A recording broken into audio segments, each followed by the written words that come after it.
Bismillahirrahmanirrahim. Assalamualaikum warahmatullahi wabarakatuh. Baik,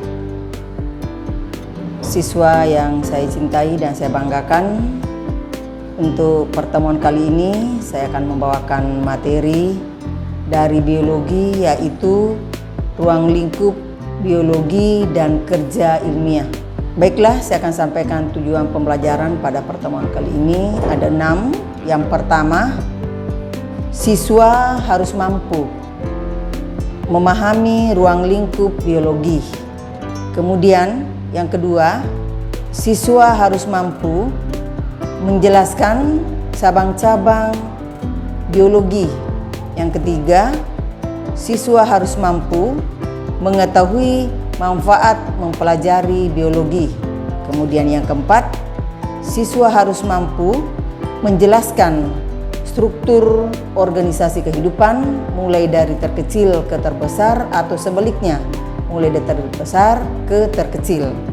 Kemudian yang kelima, memahami tentang metode ilmiah dan cara kerja ilmiah. Yang terakhir, menyelesaikan suatu permasalahan dalam biologi. Ini biasanya terjadi dalam kehidupan sehari-hari. Baik, berbicara tentang biologi, sebelumnya Anda sudah sering mendengarkan pada waktu Anda berada di SMP. Biologi itu terdiri dari 2 kata.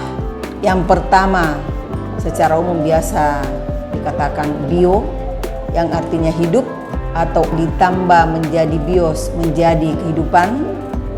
Kemudian biologia berarti ilmu yang mempelajari tentang kehidupan dengan lingkungannya, atau digabungkan menjadi biologi, ilmu yang mempelajari tentang kehidupan. Ya, serasa itu. Selanjutnya, ruang lingkup yang dibicarakan di biologi, ya, ada objek dan permasalahannya, kemudian manfaat biologi dan cabang-cabang ilmu biologi. Sebentar kita akan bahas satu persatu. Ini tentang cabang-cabang biologi. Morfologi, ya, morfologi itu membicarakan tentang bentuk-bentuk luar tubuh makhluk hidup. Kemudian anatomi, bagian alat dalam makhluk hidup. Kemudian genetika, ya, tentang penurunan sifat. Virologi, ilmu yang membicarakan tentang virus. Fisiologi, ilmu yang membicarakan tentang fungsi alat tubuh. Kemudian histologi, ilmu yang membicarakan tentang jaringan. Ornitologi, ya, ilmu yang membicarakan tentang burung, dan seterusnya. Ya, sebentar akan kita buka session diskusi. Ya, selanjutnya, manfaat mempelajari di biologi di bidang kedokteran, termasuk penemuan vaksin, transplantasi organ, dan teknologi bayi tabung.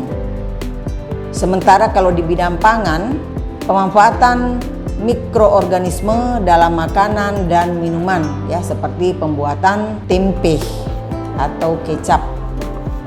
Selanjutnya, bidang industri, pemanfaatan ulat sutra untuk menghasilkan kain sutra. Selanjutnya, bidang pertanian, ya, yaitu menemukan bibit unggul seperti rekayasa genetika yang menghasilkan tanaman daya adaptasi tinggi. Kemudian terakhir, bidang peternakan, individu yang unggul dihasilkan melalui konsep kaidah genetika. Baik, objek yang dikaji dalam biologi untuk menyelesaikan permasalahan itu dikaji mulai dari terkecil ke terbesar, sistematis. Yang pertama, mulai dari molekul, sel, organ, sistem organ, individu, populasi, komunitas, ekosistem, bioma, dan biosfer. Kemudian untuk menyelesaikan objek dan permasalahan dalam biologi, maka digunakan metode ilmiah. Dimulai dari merumuskan masalah, kemudian mengumpulkan data, menyusun hipotesis, kemudian melakukan eksperimen, membuat kesimpulan, dan terakhir biasanya diuji kesimpulan tersebut. Selain metode ilmiah, ilmu biologi juga menggunakan kerja ilmiah. Kerja ilmiah ini harus diamalkan atau dilaksanakan karena ilmu biologi merupakan ilmu sains. Jadi harus ada pengamatan, ada pengelompokan, kemudian mencari hubungan ruang dan waktu, meramalkan atau memprediksi, membuat hipotesis yang biasanya itu ada berbentuk pertanyaan, kemudian penerapan atau aplikasi, percobaan atau eksperimen, kemudian mengkomunikasikan. Adapun variabel yang biasa dilakukan di dalam kerja ilmiah, ada biasanya variabel kontrol, ada variabel bebas, ada variabel terikat, dan ada variabel pengganggu. Baik, demikianlah tadi pembelajaran pada siang hari ini.